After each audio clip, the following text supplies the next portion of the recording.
Welcome to this video on SCADA systems and how they control industrial plants. We will explore the components and functions that keep these critical systems running smoothly. At the heart of the plant are field instruments. Sensors are used to measure physical conditions, while actuators are used to perform actions that change the physical state of the process. SCADA stands for Supervisory Control and Data Acquisition. It is a system used to monitor remote processes and provide alerts to human operators. A SCADA system is organized into layers, ranging from the field instruments at the base level to the supervisory computers and HMI at the top level. Field controllers act as the bridge in the system. They read signals from sensors and translate those inputs into actionable digital data.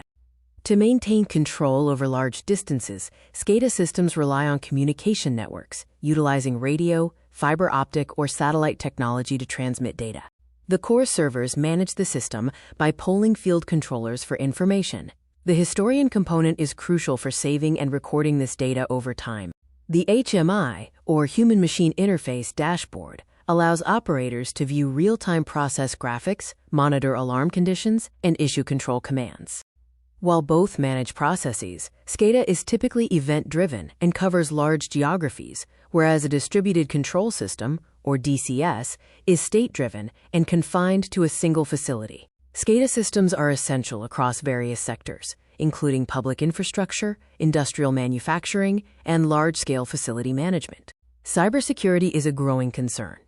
While older systems relied on physical isolation, modern SCADA connectivity to the Internet introduces new potential vulnerabilities.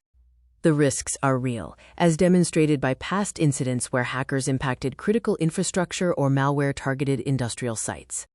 To combat these threats, engineers implement a, quote, defense in-depth strategy, using industrial firewalls and network segmentation to create multiple protective barriers.